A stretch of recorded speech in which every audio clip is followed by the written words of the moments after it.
지금 읽어드릴 책은 피곤한 게 아니라 우울증입니다. 라는 책입니다. 편안하게 들어주세요.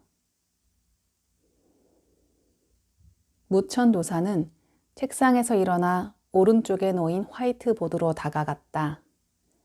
빽빽히 적힌 글자를 반쯤 지우고는 검은색 펜으로 우울 상태라고 썼다.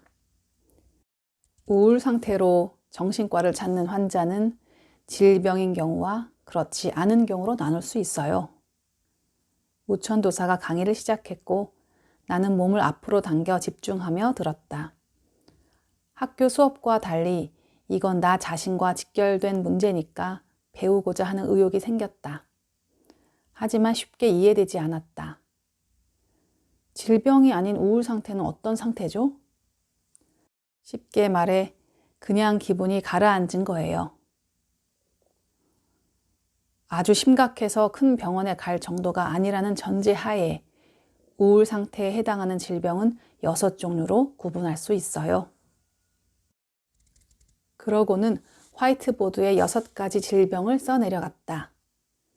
양극성 장애, 주요 우울 장애, 가로 열고 우울증, 가로 닫고, 우울 반응, 증후성 우울 상태, 정신분열형 우울 상태, 약물성 우울 상태.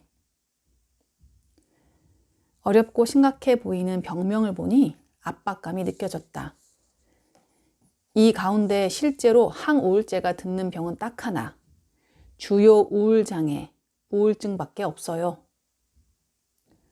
이해가 잘 되지 않아 다시 물었다. 무슨 말이죠? 즉, 많은 사람이 우울 상태에만 초점을 맞춰 우울증이라 진단받고 우울증에만 듣는 항우울제를 처방받고 있다는 거예요. 그건 심각한 문제 아닌가요? 맞아요. 항우울제로 낫지 않는 경우가 많거든요. 실제로 다른 병원에서 우울증 치료를 받다가 우리 클리닉으로 옮긴 환자가 지금까지 540명 정도 돼요. 다른 병원에 다니다 온 환자 대부분이 우울증 진단을 받고 항우울제나 수면제를 복용하고 있었는데 그중 실제로 우울증 환자는 몇 명이었을까요? 정답은 2명이에요. 그러니까 우울증이라고 말하면 환자들이 쉽게 이해하니까 우울증이라고 진단한다는 말인가요? 간단히 말하면 그런 거예요. 정신과 클리닉 가운데 15분 정도의 초진으로 진단을 내리는 곳이 있어요. 우울증인 것 같아요 라며 찾아온 환자 말에 편승해서 우울증이라고 진단하고 바로 약을 처방해 주는 거죠. 아까 화이트보드에 쓴 6종류의 우울 상태 가운데 우울증 말고 다른 병명으로 진단하면 그것을 설명하고 이해시키는 데에 시간이 얼마나 걸릴까요? 확실히 15분으로는 어렵겠군요. 그렇죠. 게다가 대부분 우울증에는 항우울제와 안정이 기본이라는 인식을 갖고 있어요. 그래서 약을 처방하며 안정을 취하라고 하면 쉽게 받아들입니다.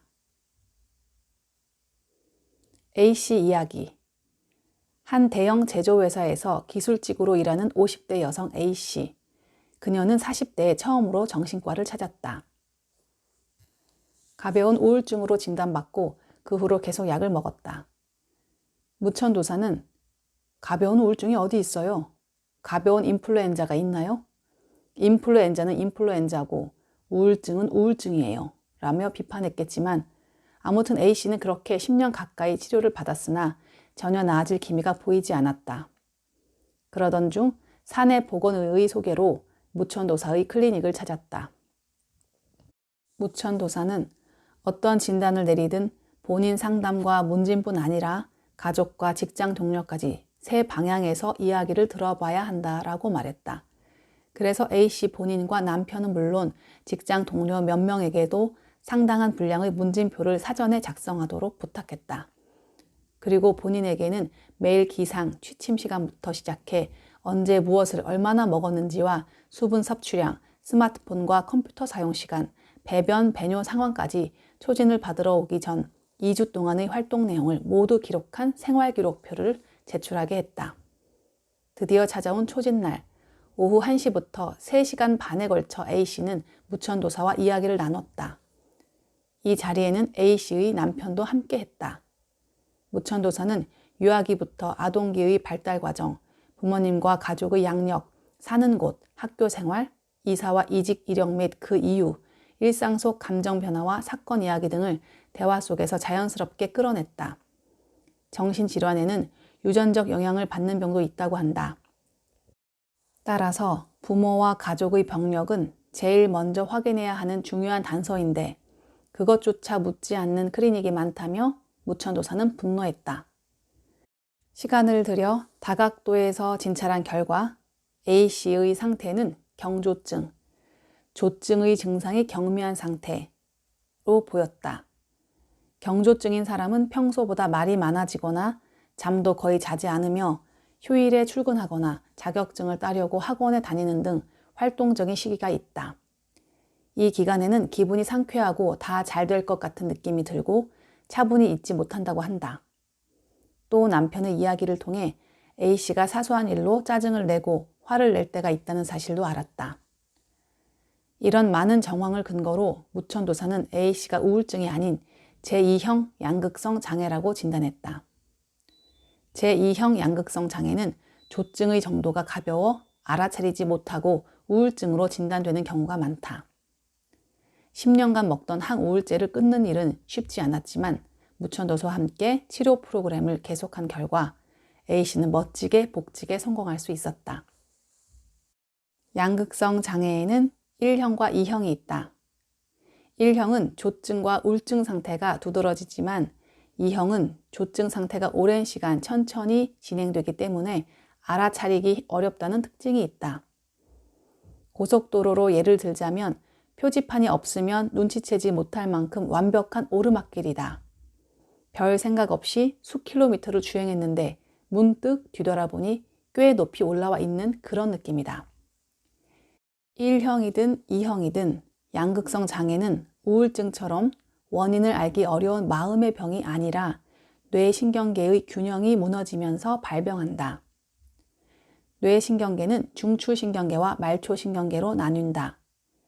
중추신경계는 사고와 기분, 의욕 같은 고차원적 신경기능을 관장하고 말초신경계는 운동신경과 자율신경을 관장한다. 양쪽의 균형이 무너지면 다양한 증상이 나타난다. 말초신경계에 속하는 자율신경의 균형이 무너지면 슬프지도 않은데 눈물이 나고 덥지도 않은데 땀을 흘리거나 갑자기 심장이 고동치고 현기증, 이명, 두통 같은 신체적 증상이 나타난다. 한편 사고와 기분, 의욕을 관장하는 중추신경계의 균형이 무너지면 마음의 균형이 어긋나 버린다. 누구나 기분이 좋을 때와 나쁠 때가 있고 의욕이 넘칠 때와 없을 때가 있다. 모든 사람이 감정의 파도를 경험한다. 일반적으로 사고와 기분, 의욕이라는 세 가지 파도가 서로 보조를 맞춰서 움직인다. 기분이 우울하면 의욕이 안 생기고 아무 생각도 하고 싶지 않다.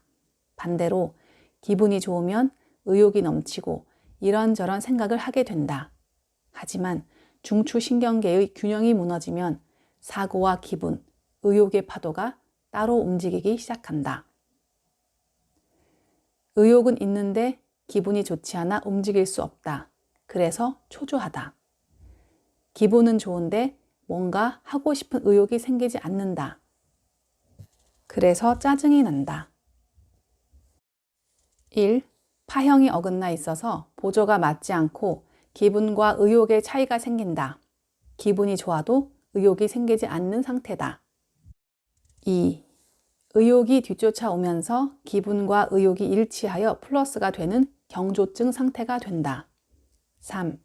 다시 상태가 역전되어 의욕은 있는데 기분이 나쁜 상태가 된다. 4. 시간이 더 지나면 기분과 의욕이 마이너스에서 만나는 상태가 된다. 현재에 집중하는 방법. 호흡법. 호흡은 내쉬기부터 시작. 호흡에 의식을 집중하고 6초 내쉬고 3초 들이마시기를 반복한다. 마음속으로 숨을 내쉰다, 들이마신다 라고 말하면 쉽게 집중할 수 있다. 자율훈련법, 팔다리, 호흡, 심장, 배, 이마의 의식을 집중시키기. 양팔, 양다리가 무겁다. 양팔, 양다리가 따뜻하다. 호흡이 안정적이다. 심장이 천천히 뛴다. 배가 따뜻하다. 이마가 차갑다. 실황중계법, 자기 행동을 실황으로 중계하듯이 말하는 방법. 머릿속 사고와 감각, 행동을 일치시키는 싱글 태스킹. 걸으면서 나는 걷고 있다. 오른발, 왼발, 오른발, 왼발이라는 식으로 마음속으로 자기 행동을 중계한다.